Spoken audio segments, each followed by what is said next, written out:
Yes, Monica! I don't want to see you back here until you're ready to wake up and start doing things properly! Right now, you're a disgrace to my kitchen and to the Hotel de Boer name! It was an accident. I'm sorry, did you hear me asking for excuses? No, I'll do better, I promise. Why is she so aggressive? She won't even listen to what the poor girl has to say. Oh, hey, cut her some slack. You gotta at least hear her out. Wait! Huh? Who do you think you are telling me? Wait a sec. Navia? Huh. So, you're bringing backup now. Suit yourself! You're still wasting your time!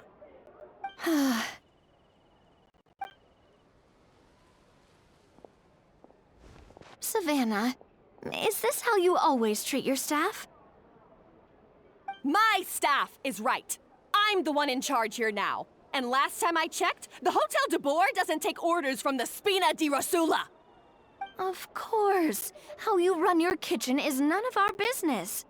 But when a member of your staff is so overworked he becomes gravely ill, that most definitely is our business. We're going to stand up for him, whether you like it or not. Overworked? I've said it before and I'll say it again. If Vermont can't handle the job, then tough luck. There are plenty of other capable people I can hire instead. But Philmont can do the job, he just... Monica, back inside, now! Huh? But you said I shouldn't come back until... Just do as you're told, and not another word out of you! Come on, we have work to do! Wow, what a horrible person! Sorry. Looks like I've dragged you into some drama again. Her name is Savannah. She's the new head chef at Hotel de Boer. Ever since she took the job, she's been enforcing a brutal work regime and putting a huge amount of pressure on her staff. One guy was so overworked, he collapsed from illness. He's been bedridden for days, and he can barely even talk properly. I'm sorry. I'm sorry. It's all my fault. I don't deserve to be a chef. At his family's request, the Spina di Rosula is trying to mediate on his behalf. We're not exactly making a ton of progress, as you saw. Savannah is adamant that Vermont's exhaustion and illness have nothing to do with her or how she's been running her kitchen. She's refusing to have any kind of meaningful dialogue with us. Our next thought was to talk to the other chefs at the restaurant and get a better idea of their working conditions. But with Savannah watching them like a hawk, no one has been willing to open up. And that's why I'm here, doing it the old-fashioned way. Camping out, watching, and waiting for an opportunity.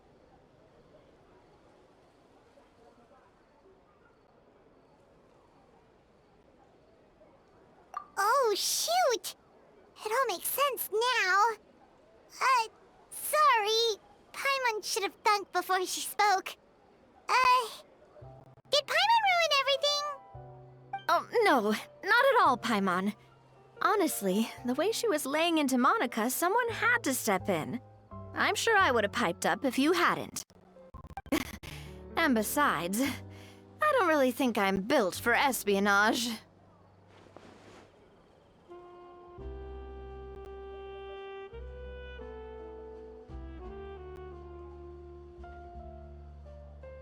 Yeah, meaning it's gonna be all the more difficult to get the inside scoop now. Oh, I might as well head back to the Fleuve Cendre then. We'll need to come up with a whole new game plan. Paimon will join you, 'cause this is kinda all Paimon's fault. Oh, guys, it's fine. You don't need to worry about it. That said, if you were planning to visit the Fleuve Cendre anyway, let me take you out for a meal. I'll make sure it's a proper feast. A really famous chef just joined the Spina di Rosula's tavern. Her name is... Sorry to interrupt. I just wanted to apologize for the scene you witnessed just now.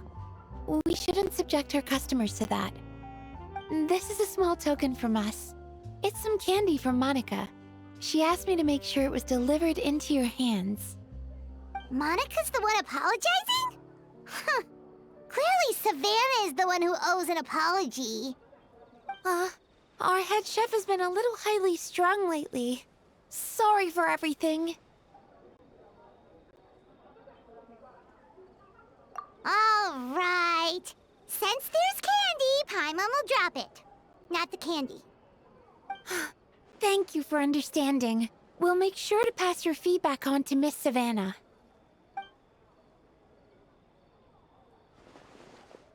A little highly strung, huh?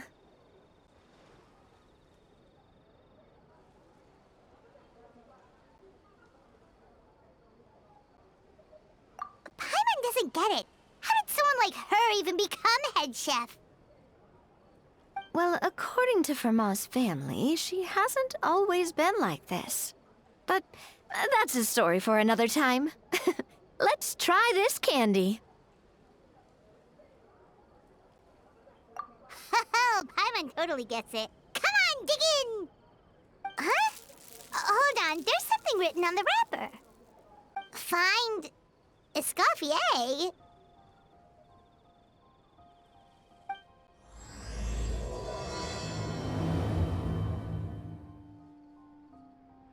Escoffier? Could this mean... Huh? You know that name, Navia? Yeah. Let's stick to the plan and go back to the Fleuve Cendre for now. That's where we'll find Escoffier anyway.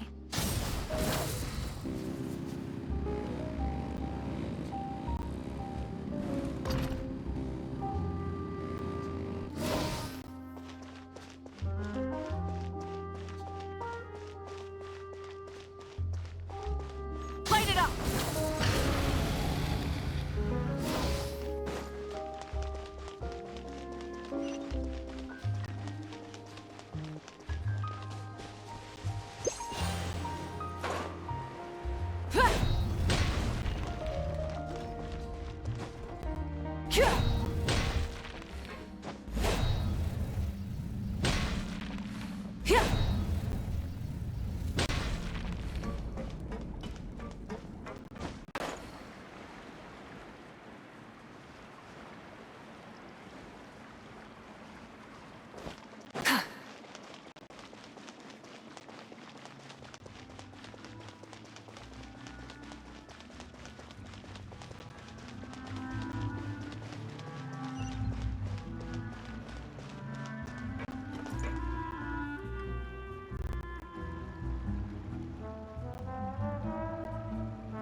So, who is this Escoffier, anyway? Well, for starters, she used to be the head chef at the Hotel de Bourg, before Savannah. She recreated the legendary Gâteau de Bourg and restored the restaurant back to its former glory. Safe to say, she's the most renowned head chef in the Hotel de Bourg's history, after the culinary genius Modeste himself. Gâteau de Bourg? That's the super exclusive cake that they only sell a few slices a day, right? Wow. Why the heck would she let Savannah take her place? Well, apparently, the Hotel de Bourg was reported for a safety incident. Someone claims that the kitchen was adding an illegal substance to their menu. But none of the chefs had any idea how it could have gotten into the food. In the end, Escoffier decided that as head chef, she should take responsibility, and she was sent to the Fortress of Meripede. The Fortress of Meripede?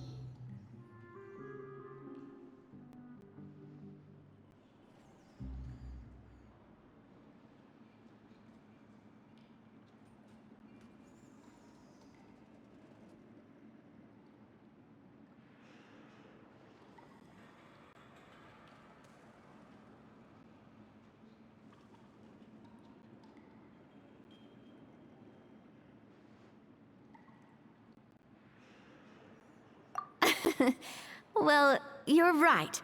The quantity of the substance they found was fairly minimal. Even the guards believed the whole thing was probably just an accident. Escoffier didn't have to stay in the fortress for long, but still, by the time she returned, the role of head chef had already passed to Savannah. So that's what happened. Paimon still thinks it's really unfair. Even though Escoffier is no longer head chef at the hotel, she's still well respected by the staff. So, I'm guessing what Monica wants is for us to convince Escoffier to try and negotiate with Savannah on the staff's behalf. Oh, Paimon gets it! Monica wants Escoffier to come back and kick Savannah out. It's simple. If the new head chef is stressing everyone out, then the solution is just get the old one back. Well, about that... You thought cream of mushroom soup was ready to serve after 3.5 minutes on the stove! You'd have had more sense serving hot water with ice cubes. At least then you wouldn't have wasted all this perfectly good cream and mushroom! What do you say, Hilaire? I'm sorry, Cream. I'm sorry, Mushroom. As you can see, Escoffier is that kind of chef as well.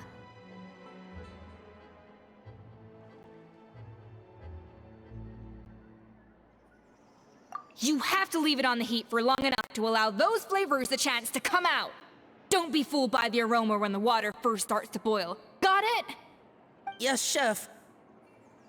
Then go back and do it again. The customers are still waiting. Remember where you went wrong and don't repeat the same mistake twice. Yes, Chef.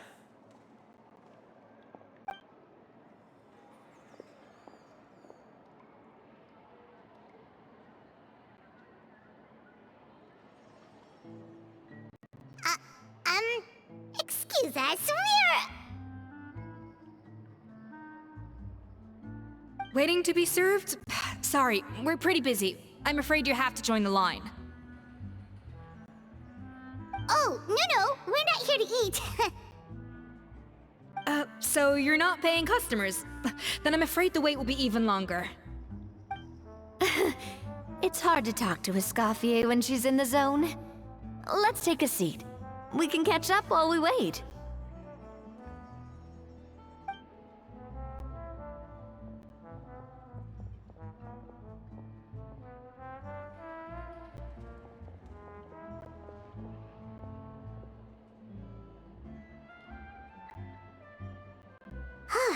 Looks like the rush hour is finally over. Is it always this busy here? These days, yes. I'd say business has tripled since Escoffier joined as temporary head chef. Well, in her words, the Hotel de Boer doesn't need her anymore. It doesn't look like she's got any plans to go back. I guess I'll be heading off then.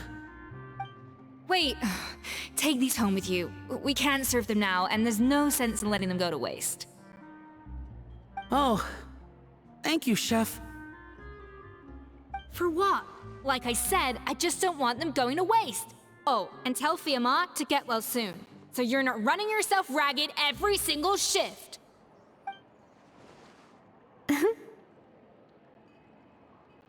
Fiamma.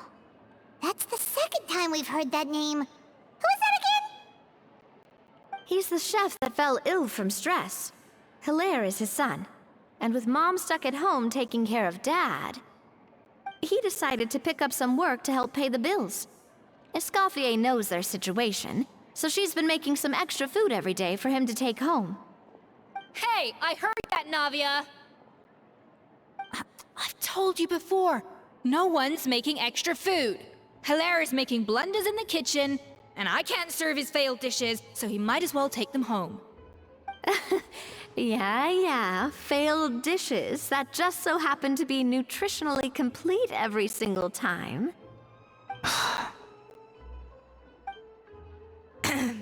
So you two must be the world-famous traveler and his companion, Paimon, yes? Is there something I can help you with? Oh, so you know us already. We'll skip the introduction then. We're here to talk about Savannah.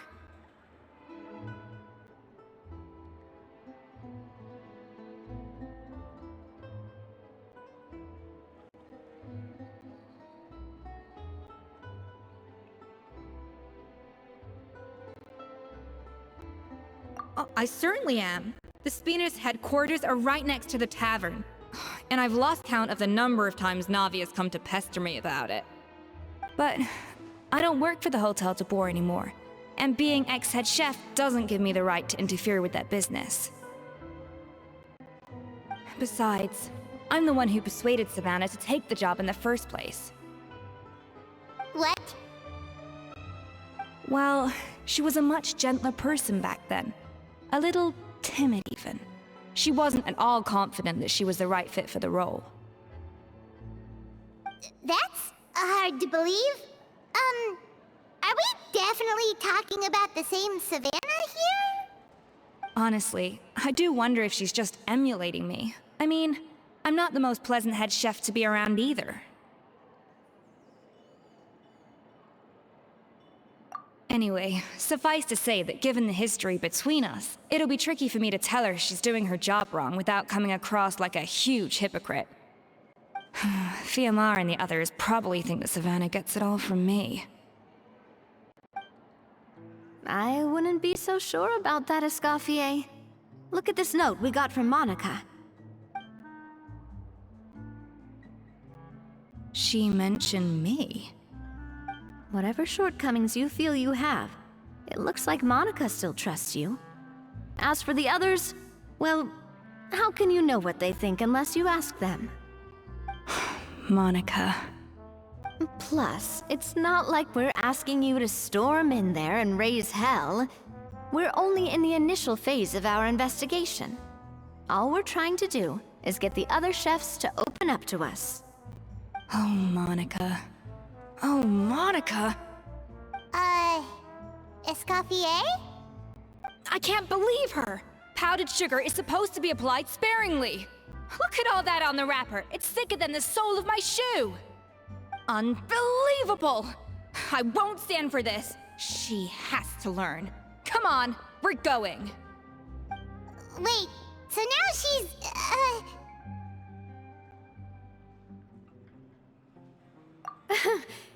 Let's go catch up to her.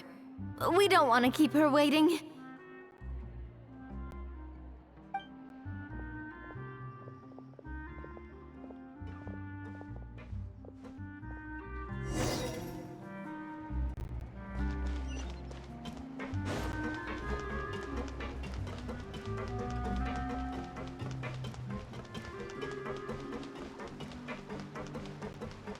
Burn it down!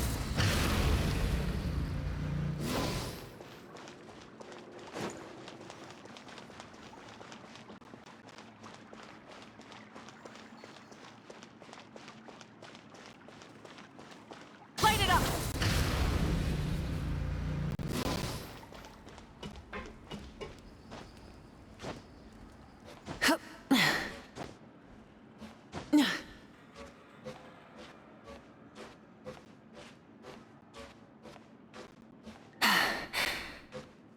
Hip.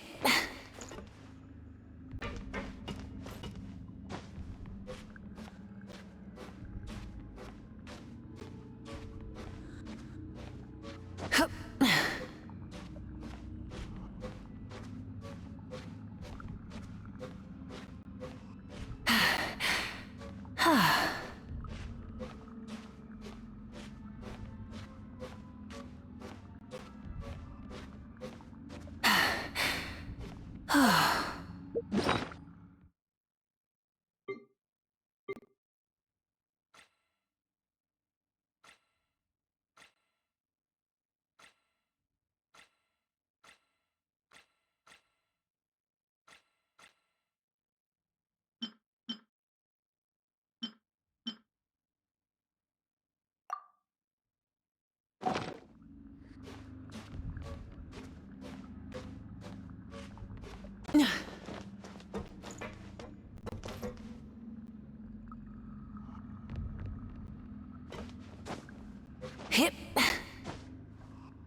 Hip.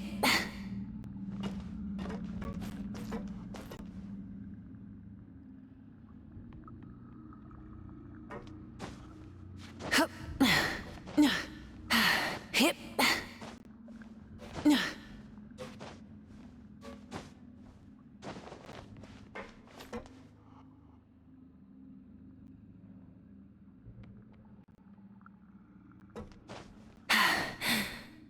Hip.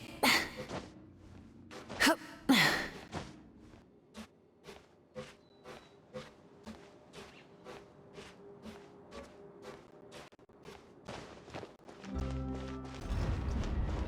Rise with the sun!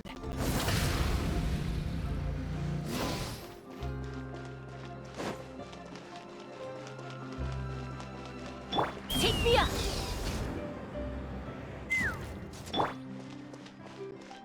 Light it up! Ha!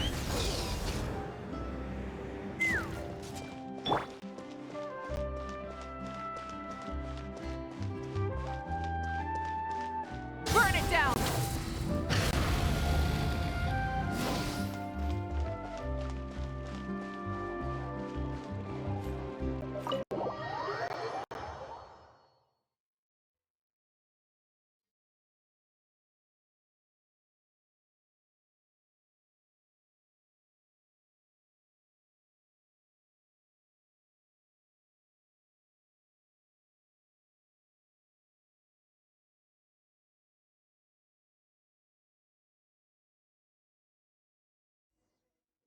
Wait, she looks like... Is that Escoffier? Escoffier's back? Yes! I've missed her cooking! I'm sorry. I'm so sorry.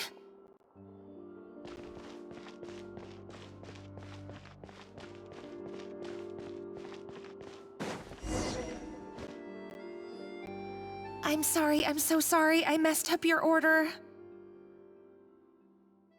Oh, I wouldn't go that far. Maybe the taste is a little off, but if you hadn't brought it up, I don't think I would have noticed.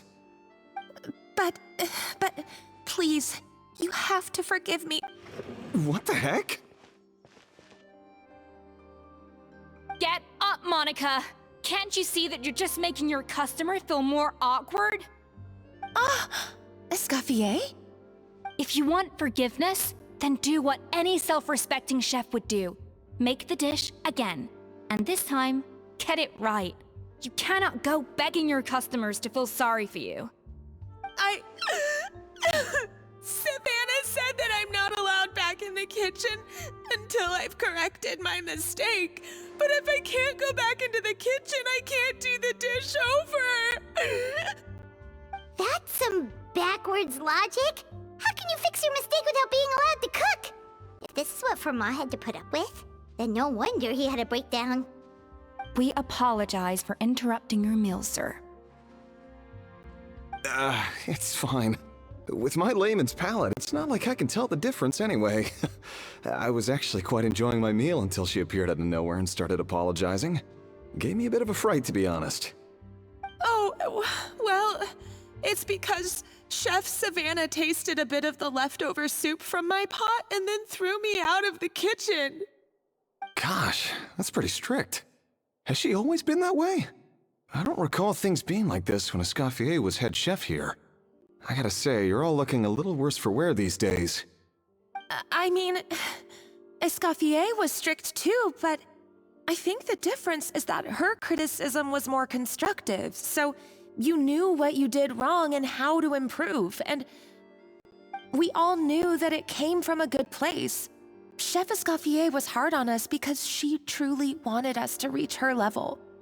But these days, whenever we make a mistake, we just get told to wake up, get your head in the game, or just do it again.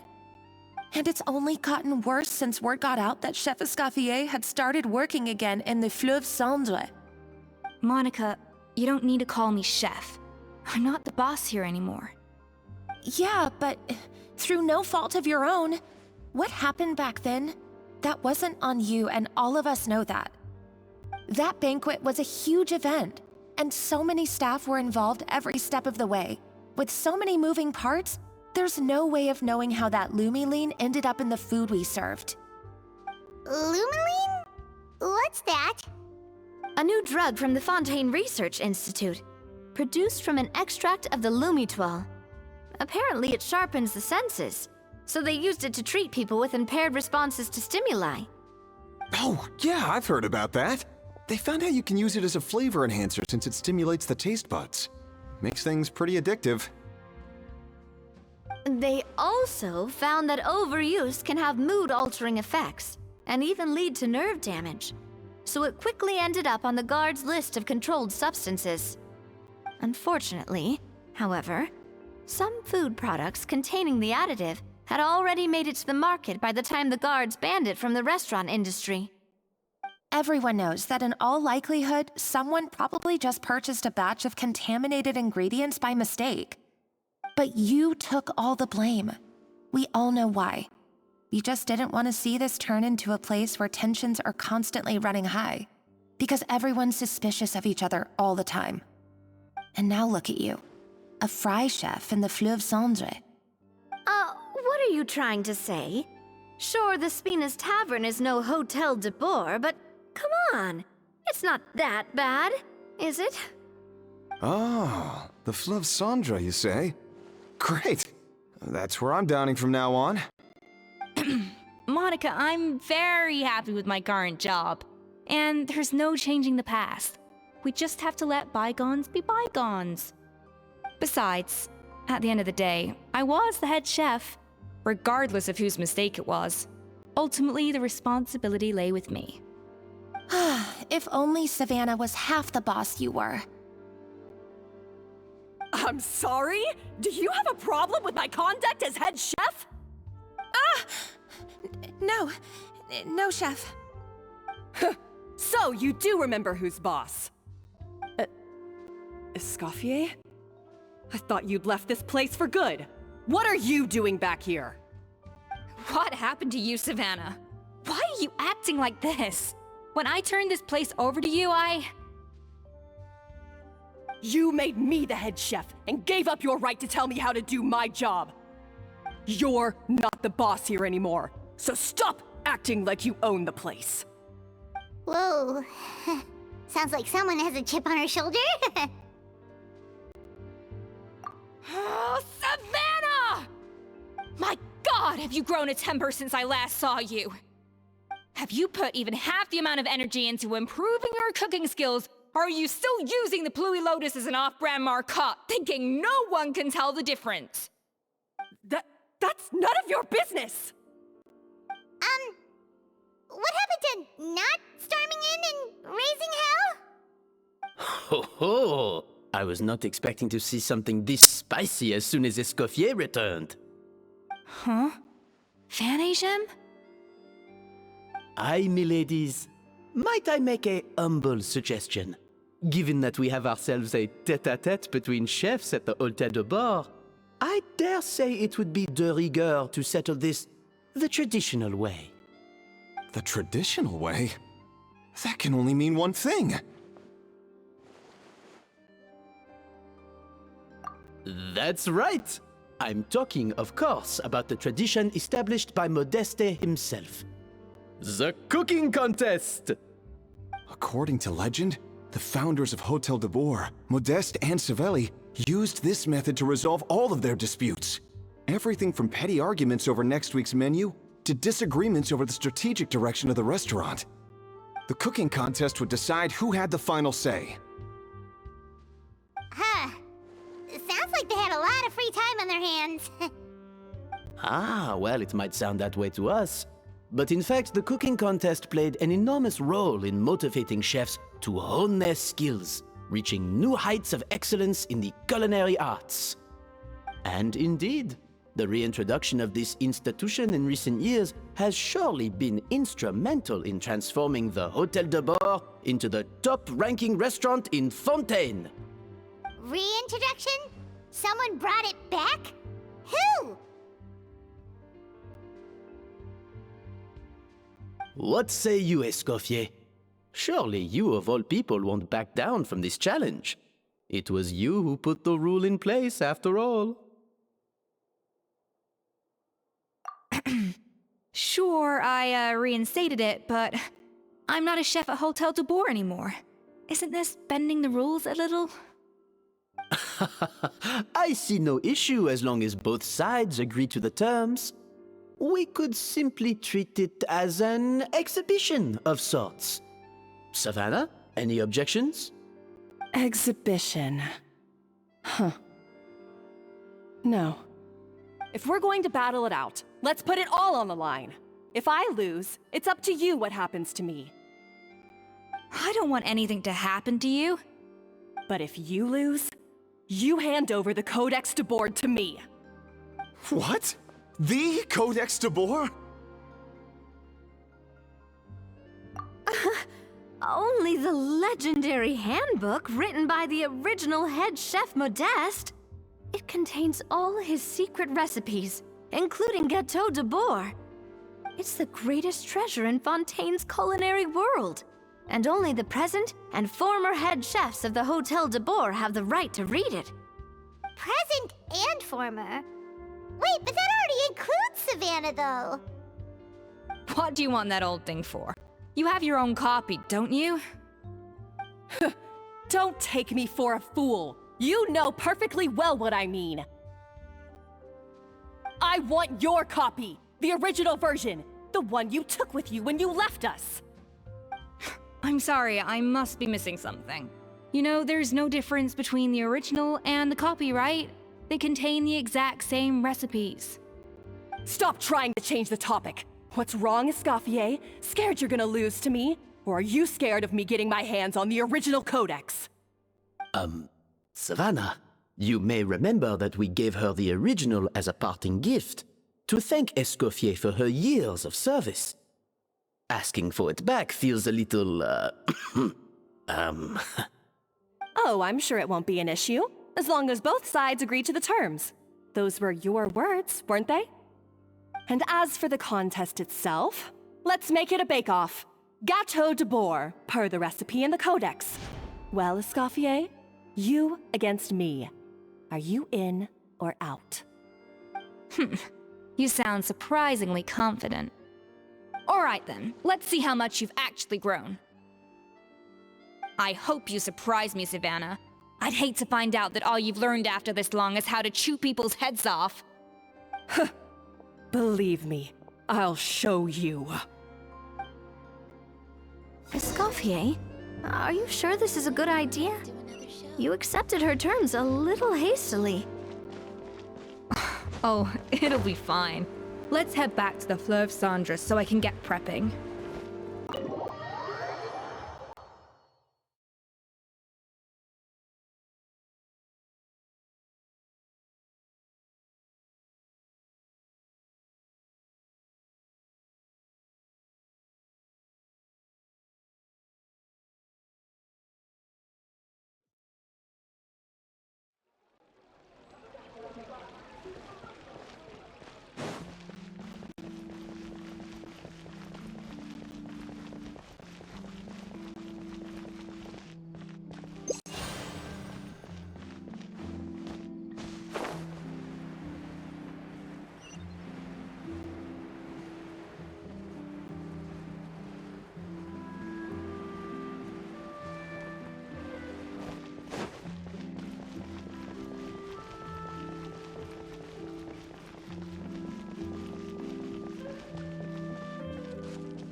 So, this whole bake-off thing kind of came out of nowhere. Was it really sensible to just go along with it? Well, I got a sense that she's holding something back. But we chefs always express ourselves in our cooking. So if she won't talk, this might be the best way to find out what's really going on with her. Huh? Holding back? Sure didn't sound that way to Paimon. Escoffier only picked up on it because she's the same way. Always closed off, never letting you know what she really thinks. That's patently false, at least where your macarons are concerned. I've been nothing but truthful with you about the disgraceful amount of sugar you use. Okay, that's one case where you can keep your thoughts to yourself. Oh, that? Well, it's not so much a recipe book as a diary of Modeste's adventures. Back in the day, he and his good friend Savelli explored far and wide, partly adventuring, partly looking for new ingredients and developing new recipes. Their creations had an enormous influence on the course of Fontaine cuisine, turning it into a much more vibrant and diverse scene. For instance, legend has it that the original Gâteau de Bourg was made using a special secret ingredient that Modeste discovered on one of his adventures. So rare was the ingredient that they could never make more than 16 slices of the cake per day. But everyone who tried it claimed that it was one of the most blissful and invigorating things they had ever tasted. Modeste and Savelli went on to found the original Hôtel de Bourg, which catapulted them to stardom in Fontaine's culinary world. Especially Modeste. He was hailed as a once-in-a-generation genius, and over time, the recipes from his adventure log became known as the Codex de Bourg. Ah, Paimon's heard this kind of story before. Armed with the Codex, the Hôtel de Bourg took its rightful place as the finest restaurant in the land, serving those recipes for centuries to come. Something like that? What? No, of course not! Cooking is a constantly evolving art form. How could any restaurant survive if they only served food that was popular last century? Anyway, never mind centuries. Savelli and Modeste parted ways not even 10 years after their rise to fame. Then, Modeste passed away while he was still in his prime. And that was it. The end of the Hôtel de Bourg's heyday. It fell into decline, and for most of its history, it was just a nondescript place with a couple of cheap tables. It's only in recent decades that it started recovering. Even then, it still took numerous relocations and changes of management before we finally ended up with Vanigem and the restaurant we have today. Oh! So the Codex really isn't all that, then. Paimon figured it was like one of those mystical books they have in Liyue's martial arts novels, where the main character learns all their secret powers from. Yes, well, that's fiction, and this is reality. You can't meet the tastes of modern diners by following some ancient recipes from a dusty old book. Case in point. Even the Gâteau de Bourg they sell now is actually Escoffier's reimagination. Wait, really? Why, though? Didn't that recipe make it into the Codex?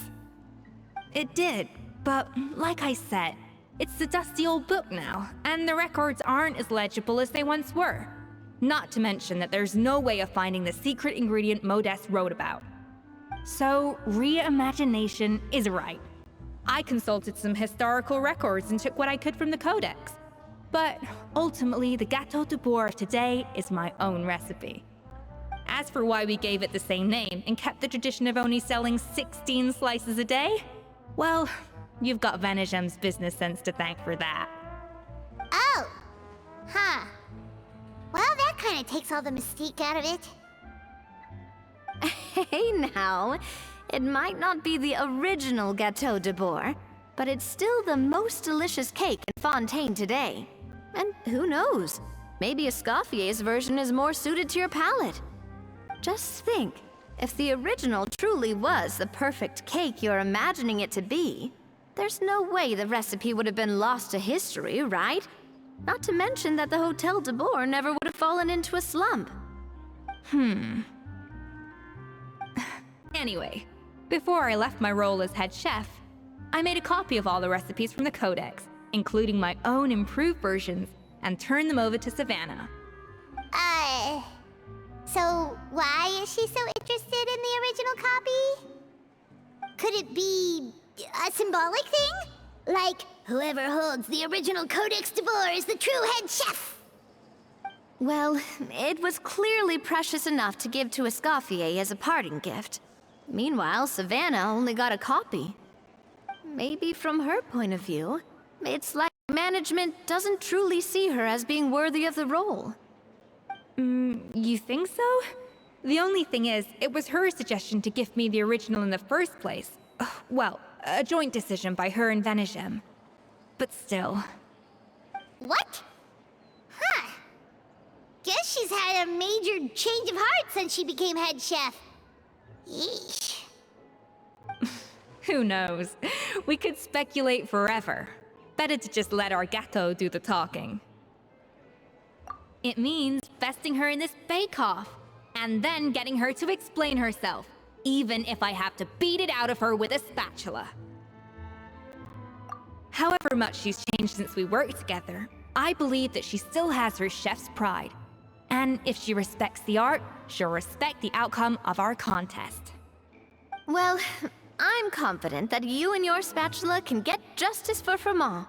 All you need to do now is win the contest. But that should be a breeze for you. Let's not get too ahead of ourselves. Gâteau de Bourg is very complicated to make. Usually, it takes 3 chefs working in tandem to cover everything. Now, if I had to push it, I could probably do the work of 3 chefs myself. But I'd prefer to play it safe if I can find a couple of assistants in time. Well, that's easy. The 3 of us are veterans in the kitchen. You just need to pick 2 of us. Well, I have heard the Traveler is an accomplished cook, as well as a warrior. But be warned, I will hold you to exceptionally high standards. Think you're up to the Oh, count me in too. I've spent weeks perfecting my macarons after your scathing review. Even if it means competing against the Traveler, so be it. I'll show you what I'm made of. Confident. I like it. Alright, let's start with some elementary mise en place. Show me your knife skills.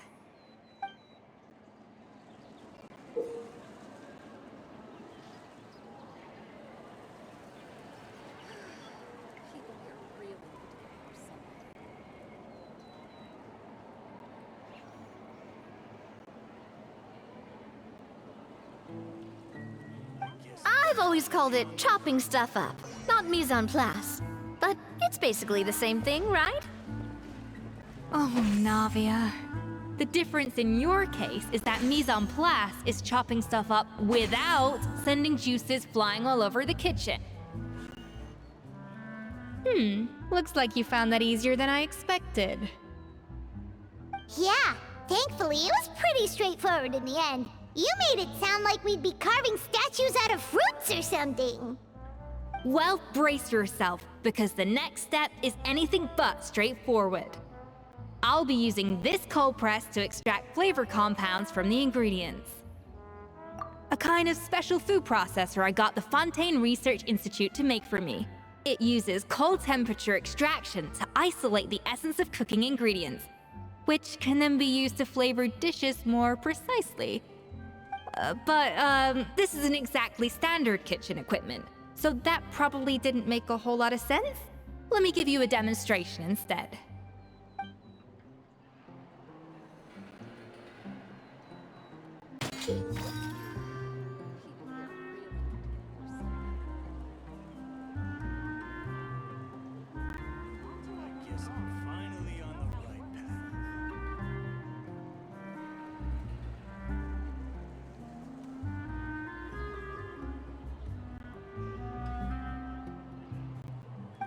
Custom-made equipment from the Fontaine Research Institute, huh? That's some pretty high-tech food prep. Connor's never used anything this weird before. And done. These are the flavor compounds extracted from our ingredients.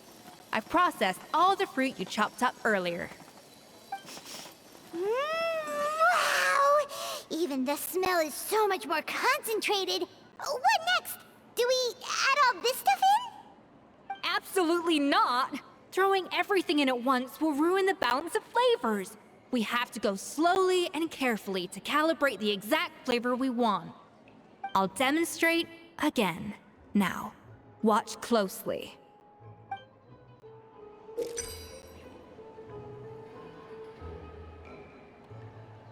guess I'm finally on the right path.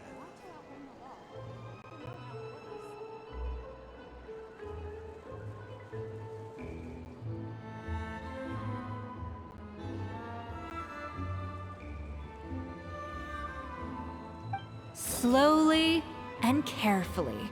Not a drop too much, and not a drop too little. Finally on the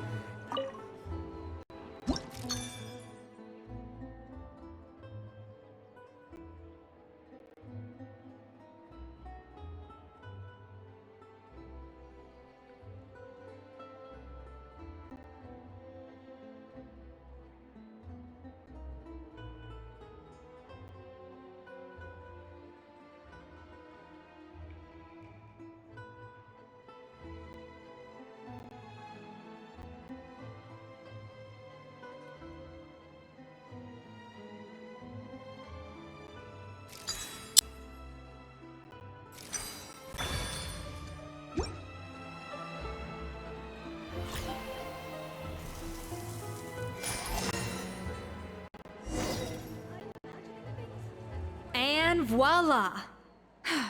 Now it's your turn.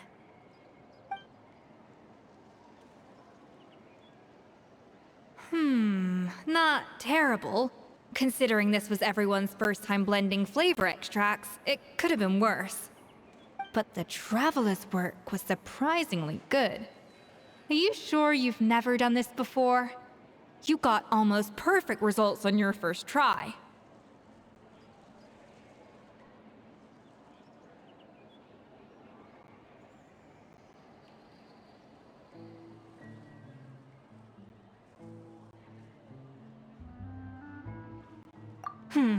That goes without saying. Still, credit where credit's due. You did well. Alright, now for the part I've been looking forward to. I want each of you to cook something from the Hotel de Bois' current menu. I'll judge your submissions and give you a final score. That's right, the true test of your cooking skills is the finished product. It'll be good practice for the contest itself. Now get to it. Chop chop!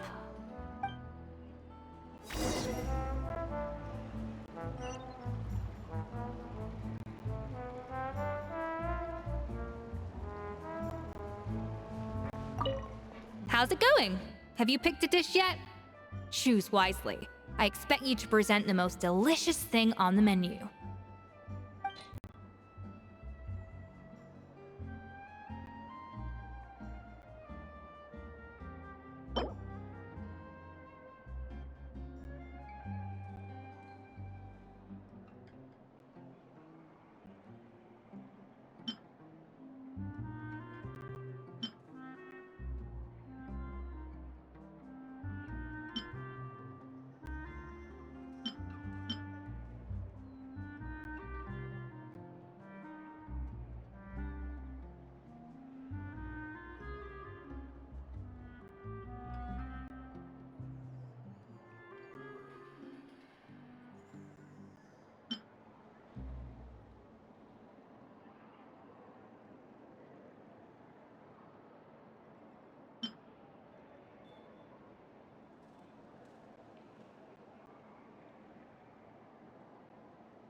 Look at that! With the grace of a snow-winged goose, as I like to say.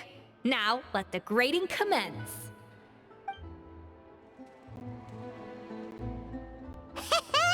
Pretty good, right? Not to brag or anything, but Paimon's a bit of a connoisseur when it comes to la food. 6 points. What? Oh, well, fair enough. Paimon doesn't cook all that often, so as long as it's a pass. That's 6 out of 100. What?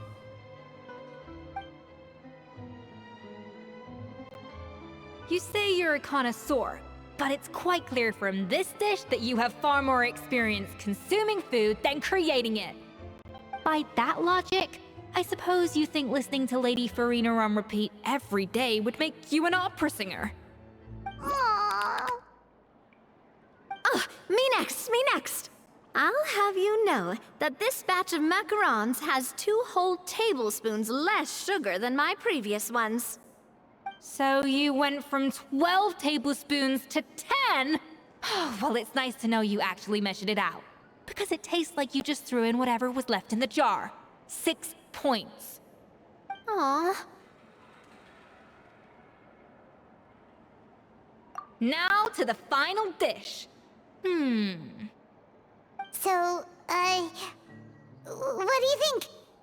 This is our last hope. 8 points. Darn, that's barely higher than what we got. Not exactly. The color is spot on. Beautiful aroma. Excellent presentation. I have to give this one 8 points out of 10. Maybe even 9 points. What? How did you pull that off? Don't get me wrong. There's room for improvement. But still, this is clearly the work of an accomplished chef. I can tell that you've put many hours of work into honing your skills in the kitchen. I can really taste the grace of the snow-winged goose in this dish. The traveler's journey, with all its trials, tribulations, and setbacks. Not to mention the frustrations of having a picky eater for a partner.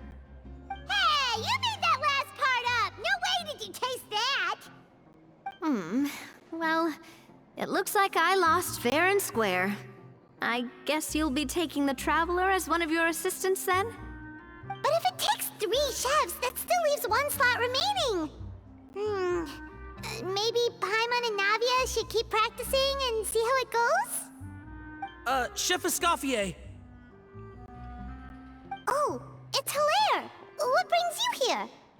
I heard the news about the cooking contest. You're doing Gâteau de Bourg, right? I was just wondering if you needed any help? And you think you're up to the task, do you? Oh, no, I know I'm not there yet. It's actually my dad who wanted to help.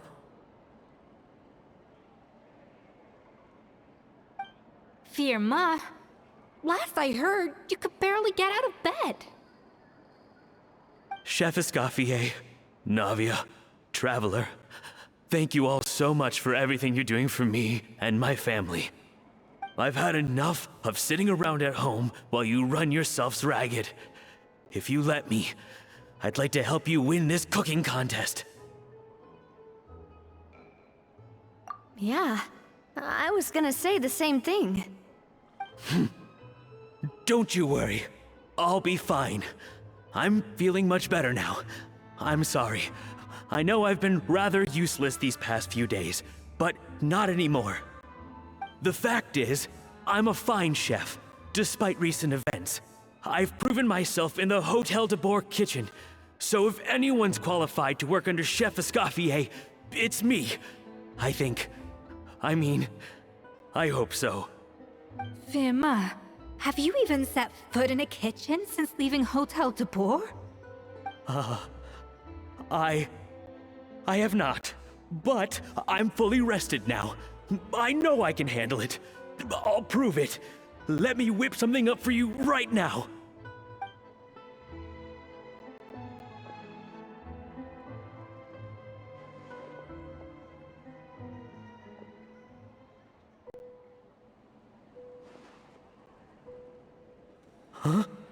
That's strange. Why are my hands shaking? What do you call this, Verma? I can't seem to grip my knife. Do it again! Again! Again! I... Hopeless. Get out of my kitchen yesterday.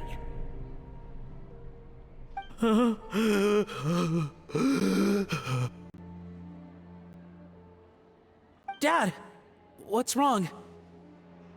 I don't understand. I was feeling so much better, and then Will I never be able to work in a kitchen again? Dad, talk to me. What happened? I think the real issue here is not physical exhaustion, but psychological trauma. Monica, when did you get here? Probably because you were all concentrating so hard on your cooking. I didn't want to interrupt your flow. But anyway, Verma, I'm so sorry. If only I'd known how serious your situation was, I would have stood up for you sooner. You have nothing to apologize for, Monica. During those long nights of redoing every order, you were the only person who looked out for me. Oh, come on. All I did was make you some tea. I doubt it was much help. Savannah was so ruthless toward you. I probably should have brought you something stronger. She sounds like the worst. All right, another Savannah horror story. Let's hear it. She's been getting harsher and harsher on us ever since she heard about Escaffier's new role in the Fleuve Cendre. Seems like no matter what we make, she'll find something wrong with it. What is this? It looks like a dog's been at it! In the trash now! Then she orders us to redo the dish again and again, but we never know what's going to make her happy. Do it again! Do it again! Do it again! Every time you remake it, you just get another earful from her. Either straighten yourself out, or get out of my kitchen! So now, it seems like just picking up a kitchen utensil gives me flashbacks of her yelling at me. Oh man, that must be awful. The more I want to get it perfect, the more my hands shake, and the more scared I am of making another mistake. How can you give up so easily, Firma? You weren't a quitter when you were working for me. And even under Savannah, you talk about working late into the night trying to perfect your dishes. That says to me that you still hadn't lost that determination to prove yourself. What changed? I don't know what's come over me. When I think back, I just remember feeling like my heart and my hands were growing heavier and heavier as the shift went on. Each time I had to redo a dish, my heart sank a little further. Maybe Savannah was right. Maybe I am just hopeless at this. Dad. I see. Well, it sounds like there are some deep issues at work here. Ones that won't be resolved by merely seeking compensation. I will win this contest, and after that, I encourage you to approach Savannah and talk this out. But what if you can't find another assistant in time? Clearly, I'm in no state to help out. You think being one person short will ruin my chances? Let's not forget, I taught you and her everything you know. Even if I had to go it alone, I would present the perfect gâteau. Oh, well, Paimon and Navia will still keep practicing, just in case. And so will I. Yeah! And if worse comes to worse, we can always get the Spina di Rosula to put out an emergency call for chefs. There's gotta be someone out there, right? Actually, I thought maybe I could help. That's sort of why I'm here. What? Why didn't you say so? I was going to, but then... well, this is the first chance I got. You do this for us? Thank you so much, Monica. Alright, fine by me. But aren't you still working for Savannah? Joining the other side seems like a guaranteed way to put your future employment in jeopardy. I know, but it's all right. I've made up my mind. But the way things are, I can't keep working for Savannah much longer anyway. Unless I want to become the next Firma. I'm done with sucking it up. It's time to try and turn things around. If this cooking contest can get Savannah to see the error of her ways, then I'm sure she'll forgive me for this. Well, Hyman didn't think we'd be poaching from Savannah's staff to get our third person, but there you go. Anyway, Monica's a professional chef, so nothing could possibly go wrong now. Great! Then it's settled. And to congratulate you all on making the team, I propose a Spina-sponsored meal to celebrate. Spina sponsored? Wait, you mean I'm cooking? Well, I promised the Traveler a feast in the Fleuve Cendre. And I know how much you've been looking forward to it. Yeah! Feast, feast, feast!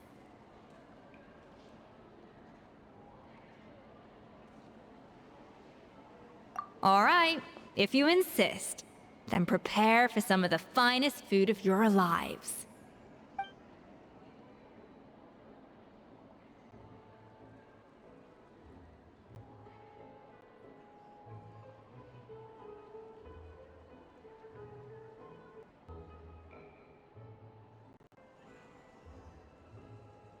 That's not a bad idea, actually. Wait, hold on. You need to finesse that further.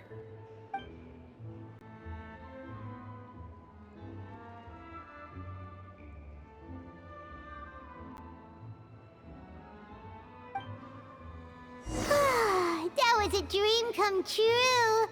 Hyman never knew Fontanian cuisine could be this good.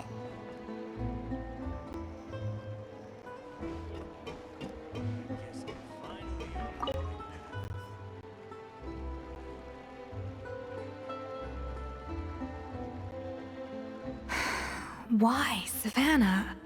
Why? Oh, nothing. I was just flicking through the original Codex de Boer. I wanted to see if there was anything I'm missing. Something I hadn't noticed before. That might explain why Savannah's so desperate to get her hands on it. But I can't find anything.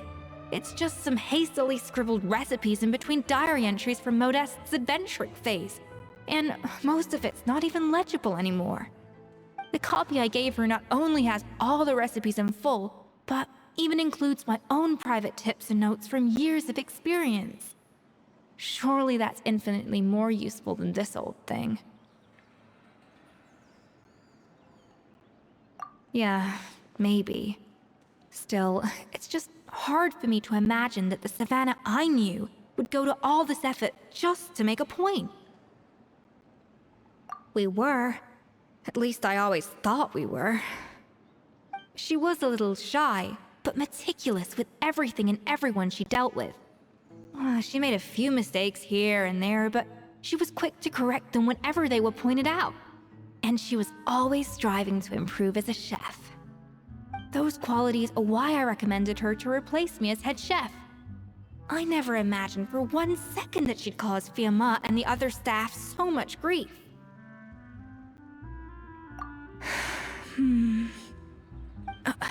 Well, I mean to an extent, of course. I pushed hard for her to get the role. And the idea that she turned out like this because of me is difficult to come to terms with. I wonder if this is how Modeste felt back when he was writing the Codex. Yes, with his good friend and co-founder of the Hotel de Boer, Savelli. The story goes that after Modeste unveiled his Gâteau de Boer and was hailed as a culinary genius, he was admired and adored by all. But his newfound fame slowly drove him and Savelli apart. Unlike Modeste, whose every new creation was an instant hit, Savelli seemed to face setbacks at every turn. Doors that would swing wide open for Modeste would shut in Savelli's face. And with Modeste being whisked off to all manner of functions by his celebrity friends, he had less and less time to discuss the culinary arts with Savelli. People started gossiping about Savelli, and their relationship between the two gradually soured. Everything came to an abrupt end when Modeste, still in the prime of his life and still hailed as a genius, suddenly died from an acute illness. And that was it. They neither had a decisive split, nor got the chance to properly reconcile. Their story just came to an end. One rumor had it that Savelli actually killed Modeste out of jealousy, even as the latter was hoping to make amends. Unlikely. It's a popular theory, but there's no real basis for it. At least there are no records of Savelli ever being convicted of a crime. Still, beyond a point, there's no way of knowing what truly happened in the past. All we can do is try to make sure the present doesn't quite go as badly. And that's why I have to win this contest tomorrow. Then get the truth about everything that's been going on, even if it means cracking her open like a nut.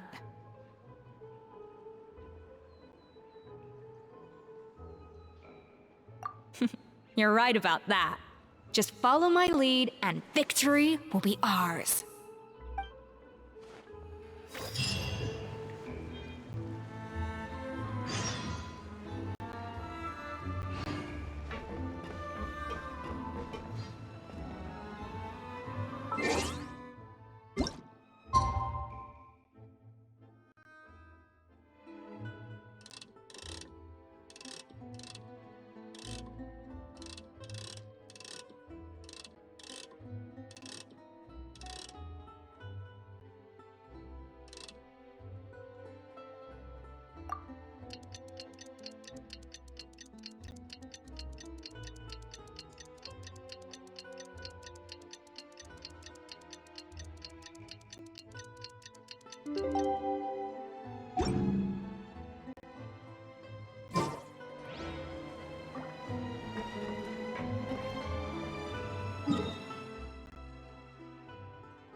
Rise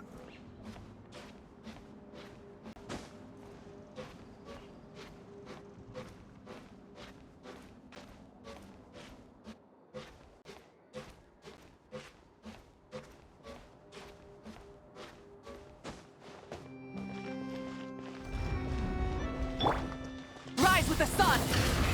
Rev the engines! Let's fly!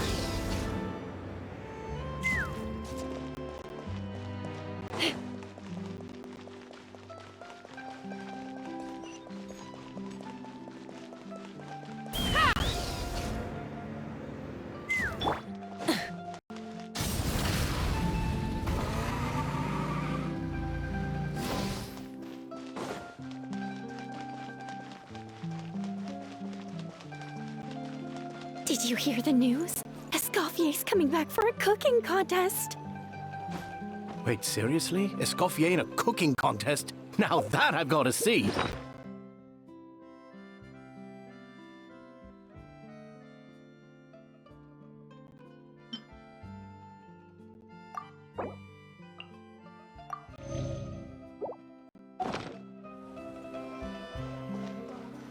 I don't get it.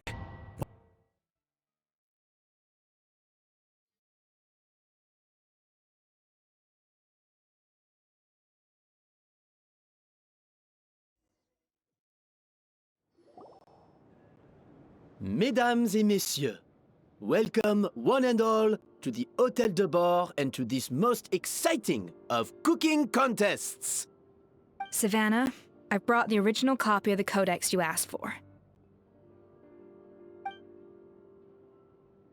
Monica? Huh.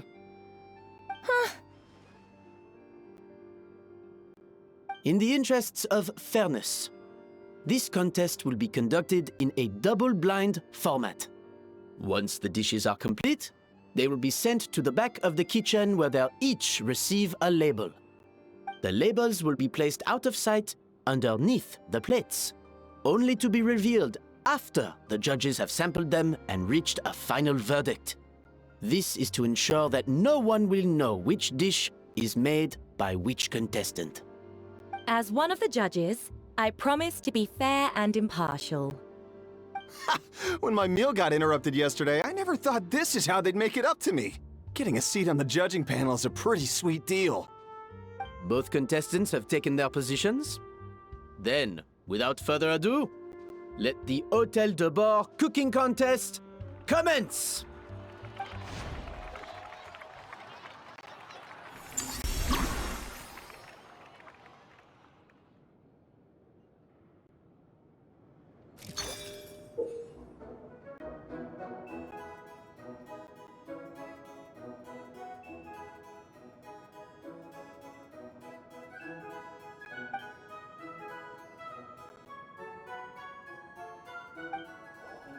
Monica, Traveler, it's go time. Let's do this. Alphonse! Gaspard! Get to work! Do not disappoint me. Looks like our two head chefs are raring to go. Like an oven on full blast, this competition is quickly. That should be enough flavoring. Now hurry up and balance the flavors.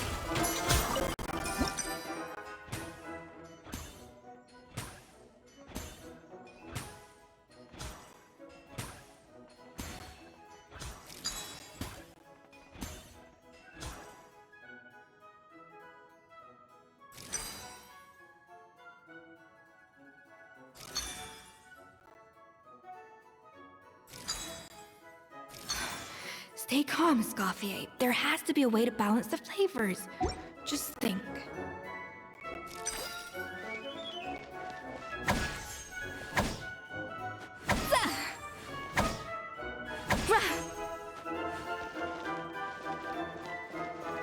A dash of frosting! Yeah! Yeah!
The balance of flavors is about right, but the quantity is too low.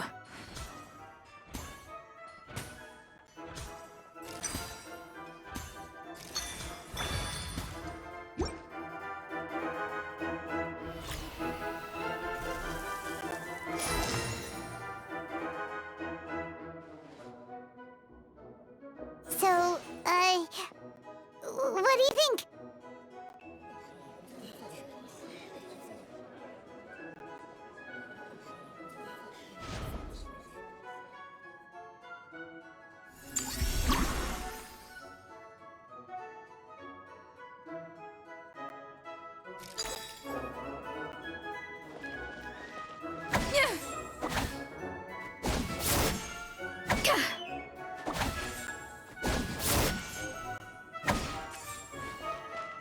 Escoffier is already on the final step of the recipe.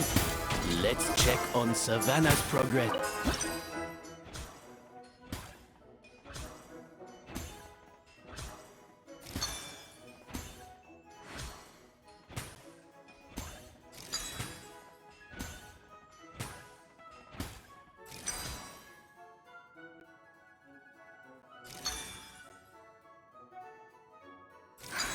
What are you doing, Escoffier?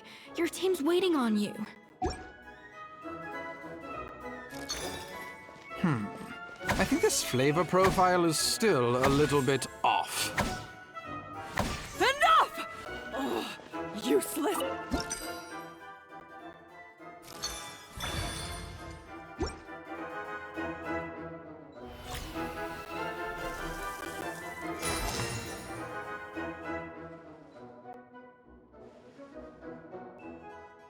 You can't match Escoffier's talent.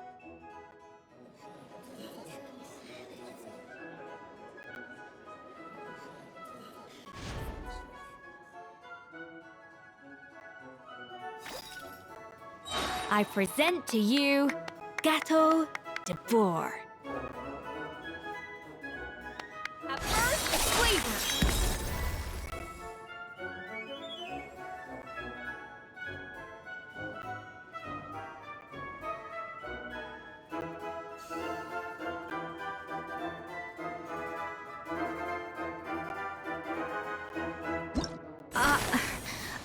I was just exercising caution. I had to make sure everything was perfect.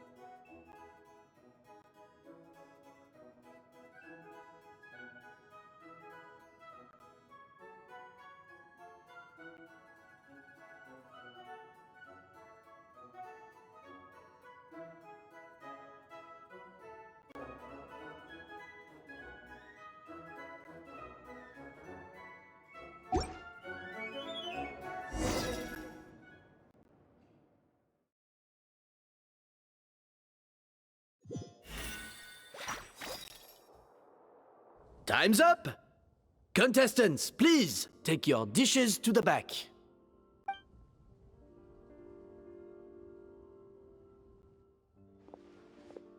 Huh. That guy was right. You really can't tell whose is whose just by looking at them. We both made the same dish after all. For all her flaws, Savannah's a talented chef who earned my recommendation for good reason. She wouldn't screw up something as elementary as the cake's appearance. Whoa! This is really rather good. Wonderfully soft and fluffy. Beautifully sweet. This is a masterclass in how to make Gâteau de Bourg. I would give this one at least 9.9 out of 10! Only because there's something about the flavor of the base. It's just a little different from the recipe I'm used to. Huh? Really? I couldn't tell.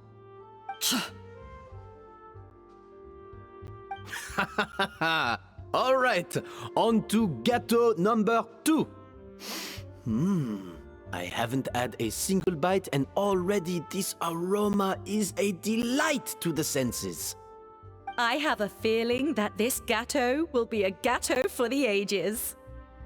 How exciting! I'm gonna dig in.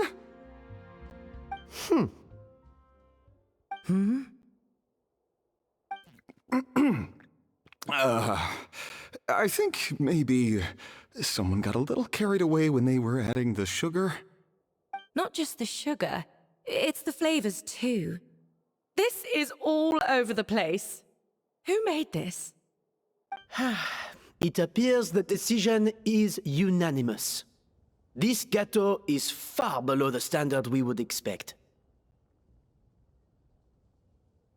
Whew!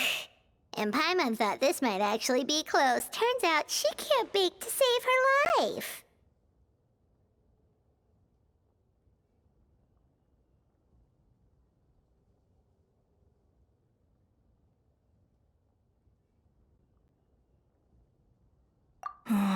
Something's not right here. Savannah may not be perfect, but no way is she this sloppy. I can now declare that the creator of the first gâteau has won this cooking contest. Now, all that remains is to turn the plate over and reveal the chef's name underneath. What? It's Savannah? No! That's impossible!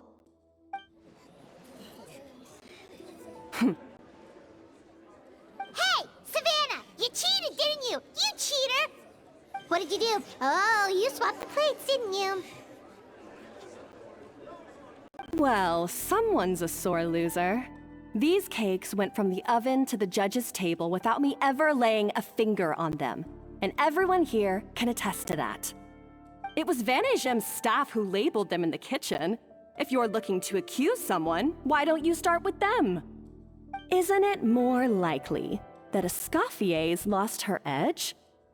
Oh, or maybe her assistants let the team down. You take that back! Judges, we demand a rematch!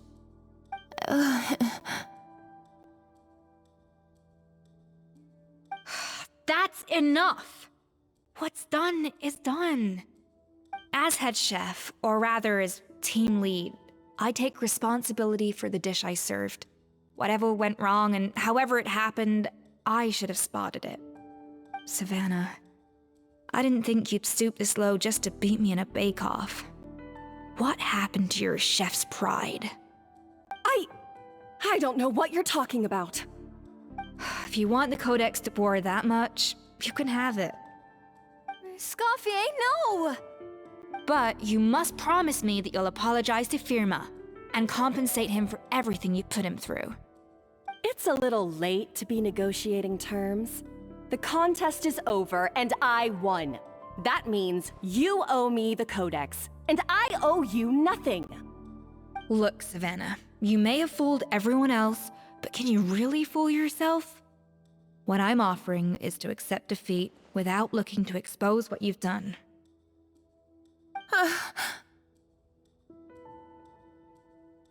But only on the condition that you promise to stop putting so much pressure on your staff. Fine. I'll treat this as your final handover of duties from one head chef to the next.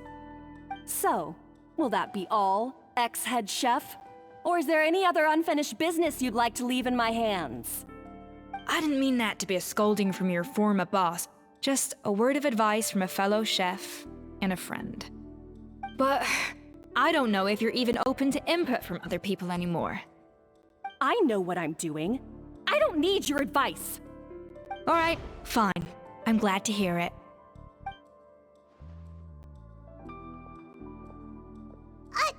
Escoffier! The Codex de Boer! Finally. Now, at long last, I will succeed. Escoffier? How could you let her get away with this? Yeah! The Codex is a souvenir of your time here! Doesn't that mean anything to you? It's all right. It was just a bake-off, not the end of the world. I'm already over it. Besides, it's not all bad. She agreed to compensate Firma. That's mission accomplished for the Spina. Honestly, if I'd have known that giving her the Codex would solve everything, I'd have just done that in the first place. I mean, why bother with the whole cooking contest? It's such a waste of time and energy.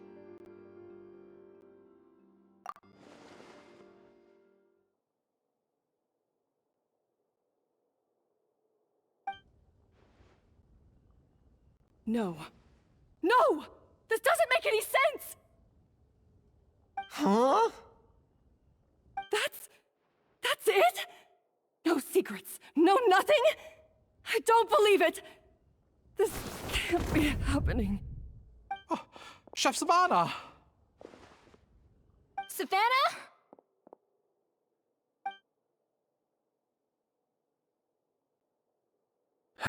It's nothing life-threatening. Just a lot of pent-up stress and exhaustion. Oh, I knew it. Pent-up stress? The truth is, however hard she might be on the rest of us, the person she puts the most pressure on is herself. Yes, there are nights when she makes us redo things over and over into the wee hours. But for her, it's every night. She'll hide herself away in the kitchen, working on new techniques and recipes, and only realize how long she's been at it when we come to work the following morning. But why? Why would she do that? Our best guess is, she doesn't want to be seen as less of a chef than Escoffier. And there it is. Even so, that's no excuse for taking her anger out on the rest of you. Yeah, and it's definitely no excuse for cheating in the cooking contest. About that, we honestly have no idea how she did it. We were focused on our own work the whole time, like she asked. Leone and Algalia were the ones I tasked with labeling the cakes. I've already spoken to them both. They're at a loss to explain it too. Not to worry. Come on, join me downstairs. I'll interrogate the guilty gâteau myself.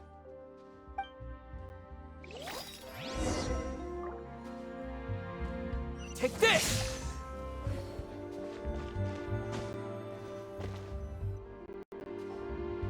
Well, how is it? Have you figured out what it was? Oh, this is aggravated assault on my palate. I'd rather eat wet cement than this. Is it really that bad? I made sure to taste test it before it was served. Oh, relax. This isn't your cake. Savannah never switched the plates. The offending flavors are coming from in between the icing and the cake base, which means someone tampered with it while it was being made. Or in other words, we have a traitor in our midst.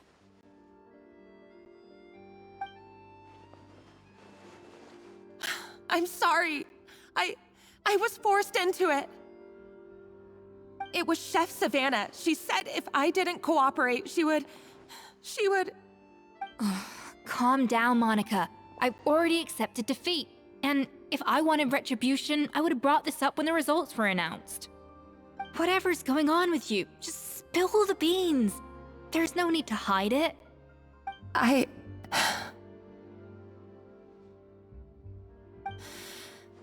I was the one who caused the food safety incident that one time. Food safety?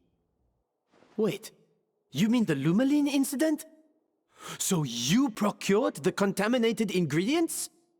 I think so. Savannah and I were on procurement that day. I didn't check everything as well as I should have, and so I let contaminated ingredients make it into the kitchen. But I swear I didn't do it on purpose. I had no idea there was an issue with them, and I didn't know it would end up with Escoffier going to jail. But the last thing I expected was for Savannah to use it as leverage to blackmail me with... This is crazy! So Savannah pressured you into sabotaging Escoffier's cake by threatening to expose your secret if you didn't? I know, it's terrible. I'm so sorry. I was so scared. The thought of Chef Escoffier finding out that I put her in jail, it made me freeze up with fear. I thought Escoffier would hate my guts if she ever found out, and yet somehow that's ended up in me doing something even worse.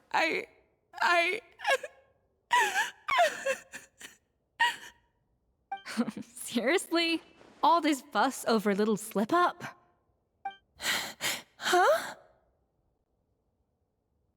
Firstly, it's not like I got a life sentence. I did my stint at the fortress, and now I'm out. And secondly, I had my own reasons for leaving the Hotel de Boer. This wasn't the only factor.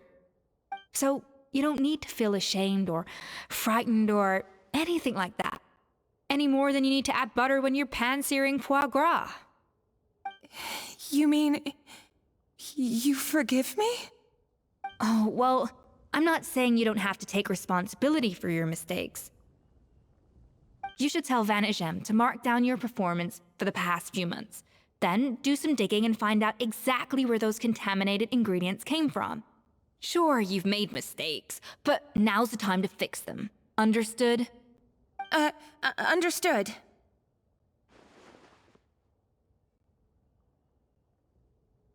Good. Now, back to Savannah. What about the original codex would compel her to resort to blackmail? I have my suspicions. Not that I've got any proof to back them up, though. Ugh. What happened to me? I've overheard some customers murmuring about how the Hotel de Boer hasn't been the same since Escoffier left. They think our menu doesn't taste like it used to, especially our signature items. Now that you mention it, I noticed it during the contest too. I couldn't put my finger on it, but the flavor seems subtly different from how it used to be. But the difference was so small, I'm sure no one would notice it besides our most loyal customers and true dessert connoisseurs. Still, as head chef, it's easy to see why Savannah would get so hung up on it. So many times I've seen her make the cake base over and over again, late into the night, determined to match Escoffier's version. But something's always slightly off every time. Yeah, I've noticed that too. Never really gave it much thought, though. Thinking back on it now, it's clear that Savannah's been in a downward spiral ever since Escoffier left.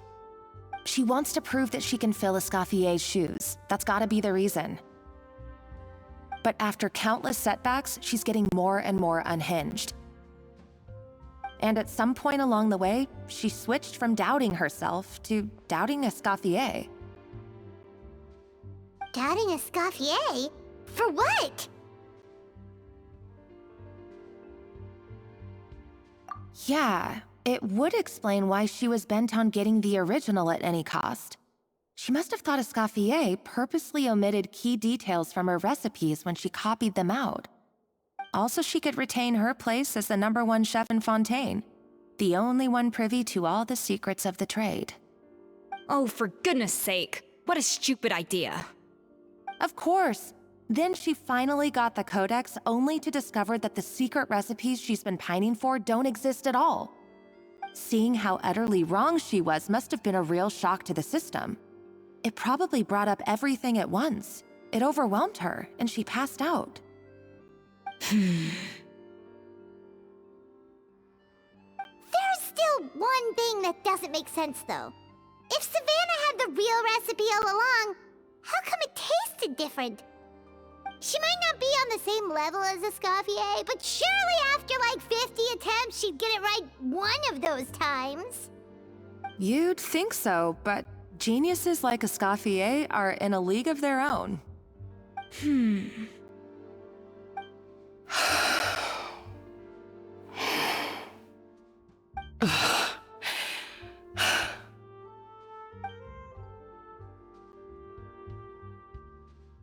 New head chef, you say? What's her name? I don't think I've heard of her before. I wonder, can the Hotel de Boer keep its edge without Escoffier at the helm?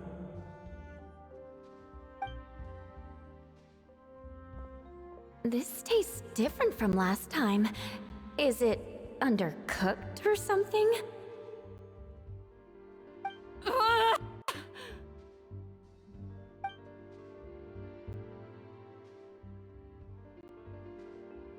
Take this. It's a copy of the Codex de Boer. From now on, you will be its keeper. Don't listen to the doubters. If I say you can do it, then you can do it.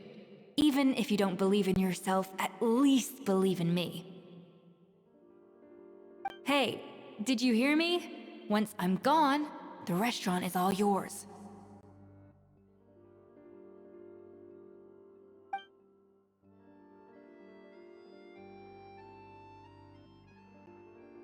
All this time, I've been blaming other people, but maybe I'm the problem.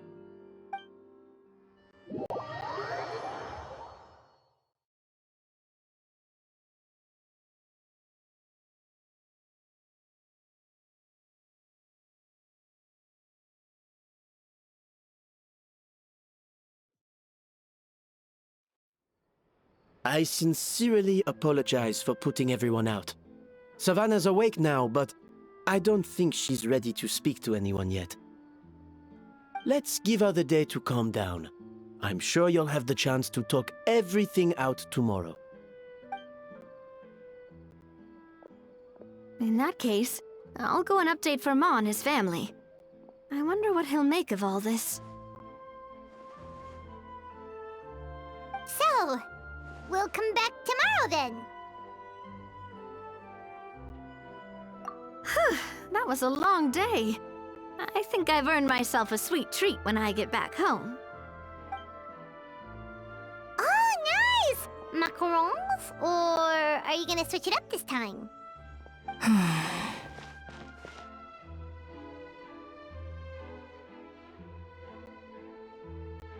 Traveler, how much do you know about the snow-winged goose? Every year, they migrate long distances in search of a suitable home. There's always one goose at the front whose job is to lead the flock. Fontaine poets often use the image of that goose to explore the ideas about leadership and genius. They usually imagine someone who's a cut above the rest, a model of perfection. But what those poets don't know is that during a migration, the lead goose is always changing. Once the lead goose shows signs of fatigue, it retreats to the back of the flock and allows another goose to take its place. So the truth is that leadership, with all the responsibilities and pressures that come with it, it's something that everyone takes turns at. But we humans completely miss that fact when we project our own ideas about social hierarchies onto them. I guess what I'm saying is, I don't buy into this notion that there's some sort of gulf between normal and genius. Cooking is a science, not magic. Given the same ingredients, same recipe, and same environment, I see no reason why two different people shouldn't be able to create the exact same dish. Of course, some people have a more sensitive palate than others, and some people are just born bolder or more conscientious. But these are all variables that can be accounted for with time and practice. I'd have no reason to expect so much from others if I believed that perfection can only come from the hands of a genius. The only reason I hold people to high standards is because, well, I believe they're capable of greatness. Okay, I've made up my mind. I'm gonna get to the bottom of why Savannah failed. And come tomorrow, I'll give her the scolding of her life, pointing out all the mistakes she's made along the way. Then she'll finally see the error of her ways.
Why are we here so early? Our meeting with Vanigem isn't for a while.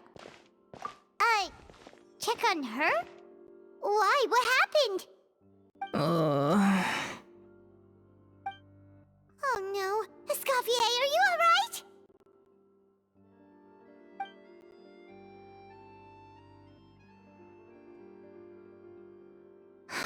I'm fine. Just need to get some more coffee in me. Huh? What happened to my coffee? Did I really drink it all? Alright. Thanks. I appreciate it. Well, there's cooking facilities here. Or we could just grab a cup of coffee from Cafe Lutece, but either way, hurry!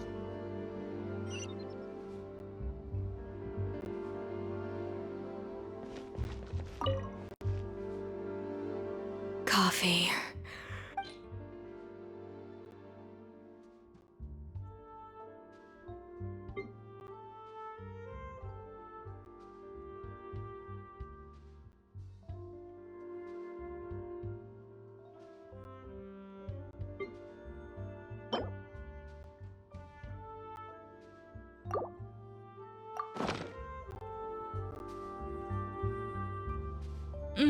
Strong, bitter coffee beans, transformed through expert brewing and balanced perfectly with rich, creamy steam milk. Wonderful. I feel much better now. Thank you so much, Traveler in Paimon. Glad to hear it, but make sure to catch up in your sleep when you get the chance. I think I figured out where the problem lies. Honestly, it's ridiculous. I don't know whether to laugh or cry. Wait, what investigation? What are you guys talking about? I'll save it for when everyone else gets here. It's so stupidly small, I can't believe it's caused so much drama. Yes, except my failures were stepping stones to success. Escoffier, have you seen Savannah? Huh? No, not since yesterday. Why? What's wrong? After seeing her home yesterday, we were all a little concerned about how she was doing. So, I dropped by her place early this morning to check on her. Only to find an empty house with the doors wide open. I left Alphonse and the others to keep watch at her home, while I checked the Hotel de Bord. I'm worried something bad might have happened. If she's not here, then where could she be? Boss, Escoffier, bad news. Alphonse? You're supposed to be keeping watch at Savannah's house. We were, but then, just after you left, we found this stuff in her house. Oh, looks like a map with a bunch of random places circled. What does it mean? Wait a second. This feels familiar. I'm sure these places are all connected somehow. Of course, from the Codex. They're all places that Modeste explored on his adventures. Yeah, but I don't understand.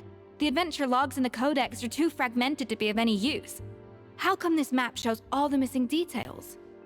The Codex de Bord? Then, this place marked in red out at sea. Could that be the fabled birthplace of Gâteau de Bord? Seriously? So now she set her sights on finding the original recipe and beating Escoffier that way?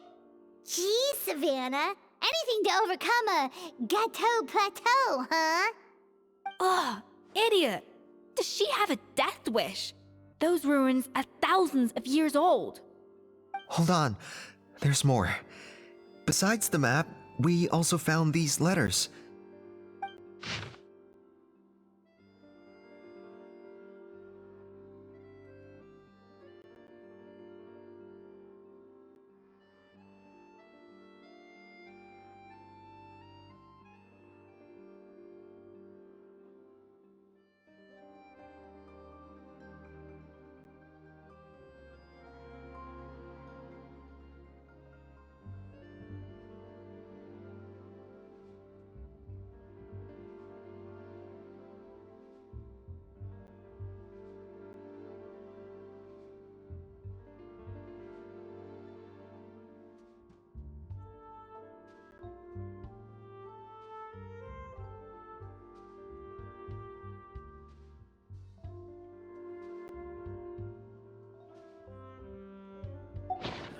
It was you.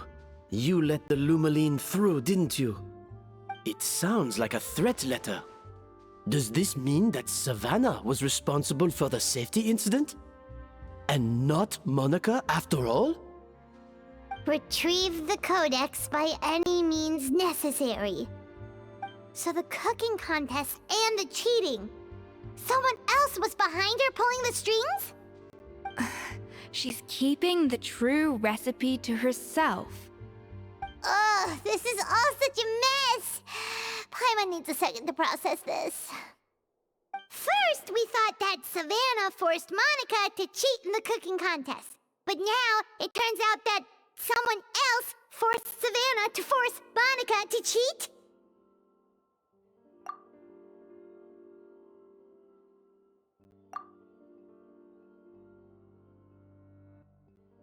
You're finally here. Of course. I should have put two and two together as soon as I read your threat letter. The food safety incident, the demand for a cooking contest, the instruction to blackmail Monica. Even the suggestion that Escoffier was keeping secrets from me.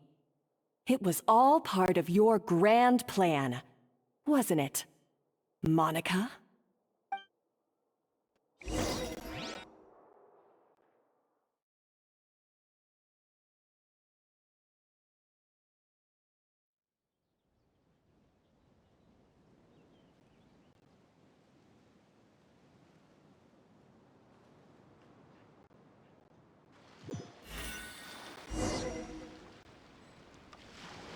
We should be getting close to the spot marked on the map. Of all the stupid things she's done, this really takes the cake. The moment we find her, I'm gonna curse the living daylights out of her.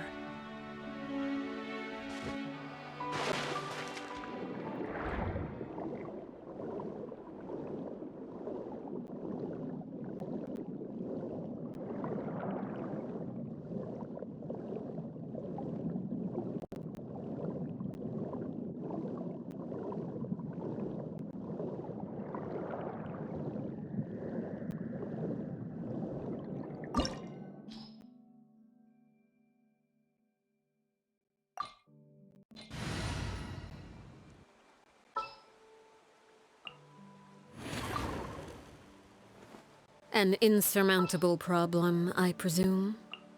I'll take care of it.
Whoa!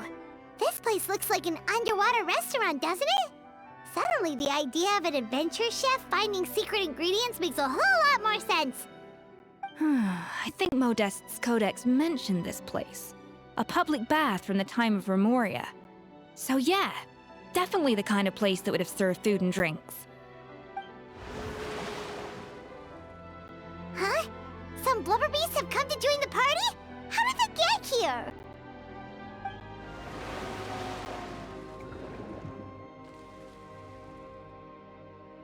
Aw, they ran off!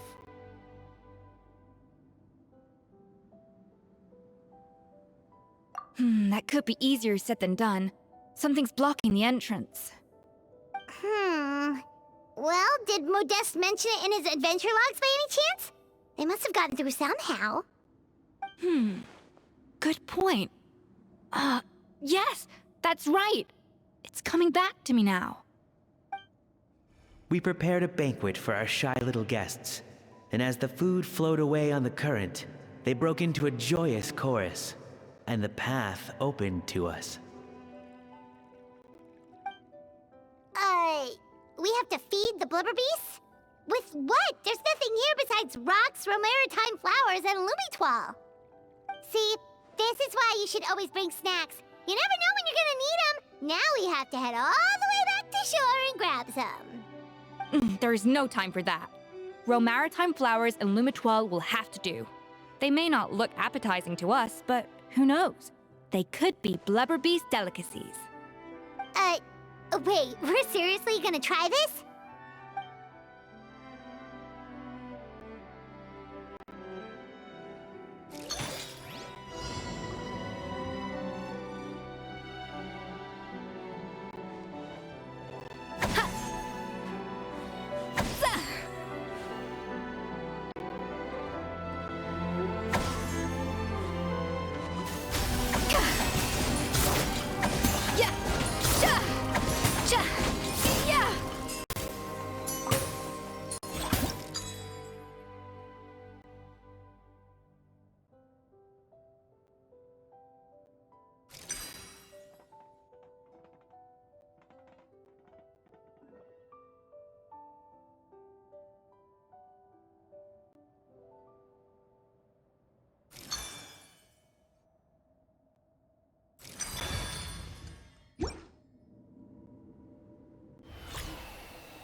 Blubber beasts or not, are we sure this stuff is edible? Trust me, they'll love it. Oh, good question. If we try to put them in the pool, we'll probably just scare them off again, and who knows how long they'll be gone. Yes, we can't afford to wait for them to double back. Oh, what was it that Modeste said again? Something about the food flowing away on the current.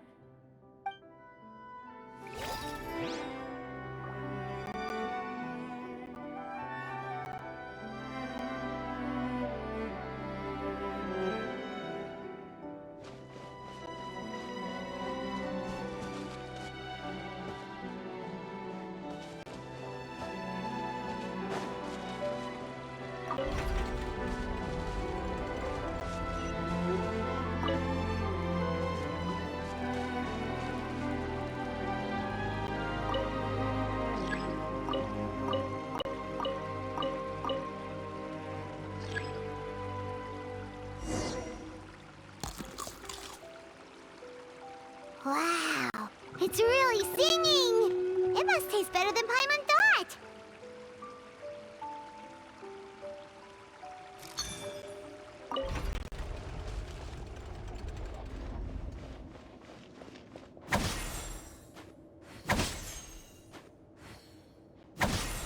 The tracks turned back again. Ugh, so annoying.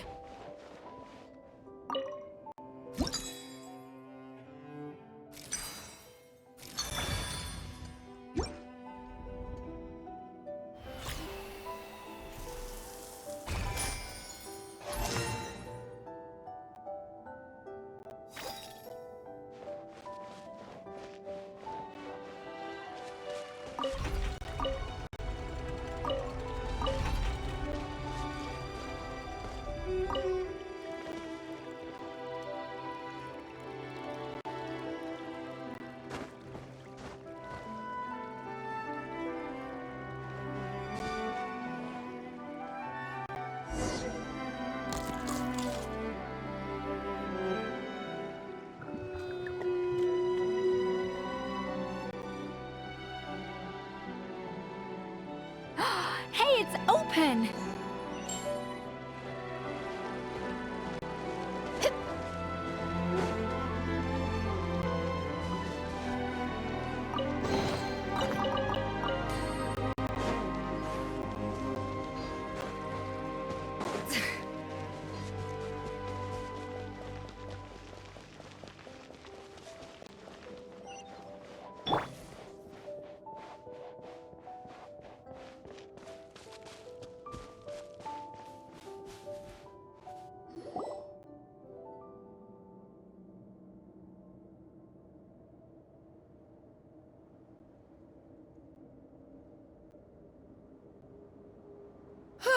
Hey, give me your water. Here. I said your water, the one you just drank out of? Sure.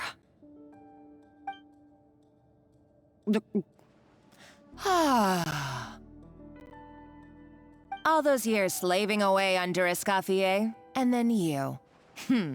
Today, it's finally paying off. Not only have I found the ruin that Savelli kept hidden, but I also get to boss you around like my little lapdog. Hey, go scout ahead for me. If we need to do any more blast tunneling, I want to know where to lay the explosives. Did you not hear me? Get going. Why don't you do it yourself? Oh, when did you learn to fight back? You're always so compliant when I give you instructions by letter. That's because you threatened to expose me for the Lumiline incident. I swear, if I'd known what you were planning, I'd never have... Ha! Don't be so self-righteous. Admit it, you've always been jealous of Escoffier. That's why you lapped up everything I told you. You were terrified of her finding out about your part in the Lumiline incident, and you resented the way her reputation hung over you. So you jumped at the chance to convince yourself that she was the villain, that she deliberately hid her secret recipes from you just to hold you back. It was the only excuse you needed to justify getting back at her. First, idolization, then jealousy, suspicion, and self-deception. That's what this comes down to. It was the same story with Savelli and my ancestor. He offered Modeste his friendship only to murder him out of vanity. He promised to explore the world with him, only to later destroy all records of their adventures. It's a miracle I even found this place. You have no idea the countless hours I spent piecing it all together. So you see, you're no better than Savelli. If you can't beat him, betray him, right? I am no Savelli, nor will I ever be. Oh, put a lid on it. You really think you can absolve yourself of your vindictive and jealous behavior now? Just because you finally realize that Escoffier never kept any secrets from you? You didn't show any remorse when she left, or in the cooking contest. Why start now? You have no right to redemption. You're right. I don't deserve her forgiveness. But I am done. Ooh, feisty. But you should watch your tone. Talking to me like that could get you in big trouble. I somehow doubt that, since I poisoned both our water bottles. What? Ever since I learned the truth, I've been biding my time, waiting for this moment. You've played me like a fiddle for so long, and now this is payback! But you drank it too! It's what we both deserve. This is the price we must pay for betraying Escoffier. You'll die here with me, Monica! You.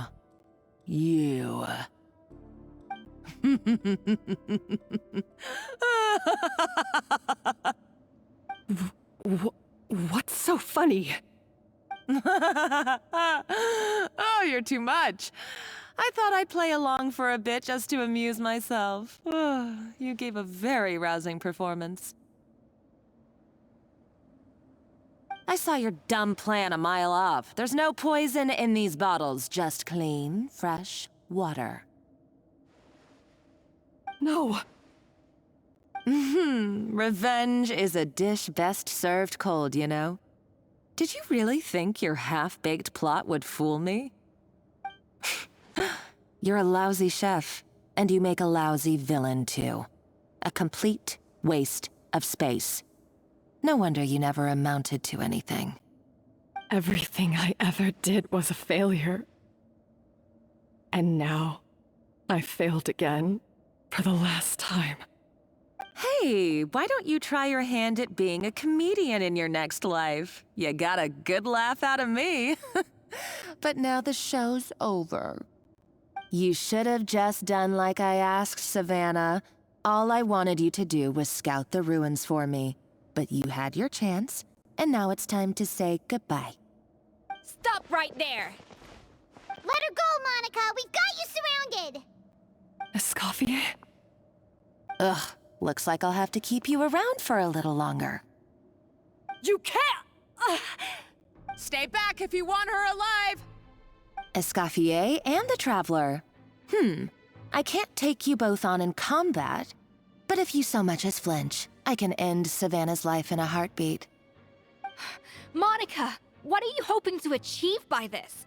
You're about to commit murder, and for what? A recipe? A recipe? You chefs are all blinded by your myopic focus on kitchen affairs. Well, some of us actually have bigger fish to fry. Modeste had a secret. The truth behind his so-called genius, the je ne sais quoi factor in his Gâteau de Bourg, and it's right here in these ruins. Are you serious? You're here because of a Gâteau de Bourg obsession? You've gone completely mad! I couldn't care less about the cake itself. No, the real treasure is the secret ingredient that Modeste sourced from these ruins. He and Savelli were fools. A priceless treasure of Remoria in the palms of their hands, and they thought, ooh, this would go great in our cake mix. We're talking about a powerful stimulant that also sharpens the senses. That's no cooking ingredient. It's a groundbreaking drug. That's right, I've done my research. It was a drug that Remoria developed for their war machine. I could make a killing by selling it to the treasure hoarders or the Fatui. Will you listen to yourself? You're completely delusional. My eyes are wide open. Just wait till I get my hands on this treasure. You'll see what a fool you've been.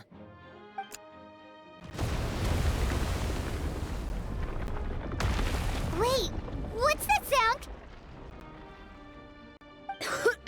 Just when I thought she couldn't get any crazier. She's lucky the whole place didn't collapse.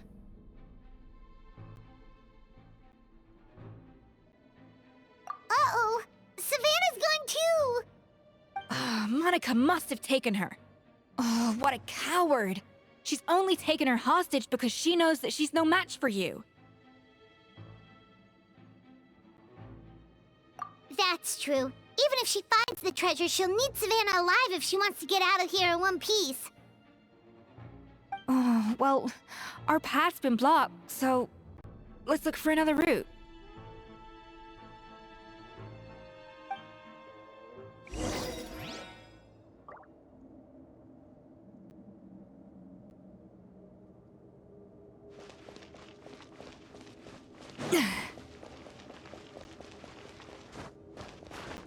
The water looks pretty deep here. Maybe it leads somewhere.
They were probably awakened by the explosion just now. Alright, Knife Skills 101. Time for some rough chopping.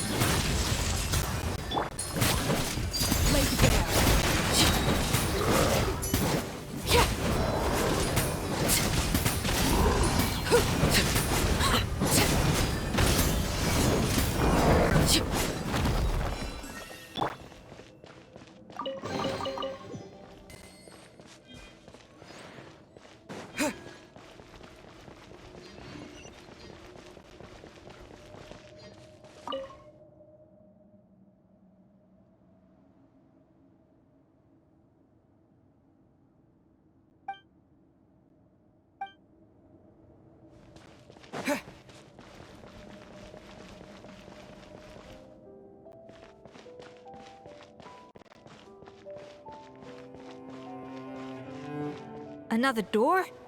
Guess we need to prepare another feast for our guests.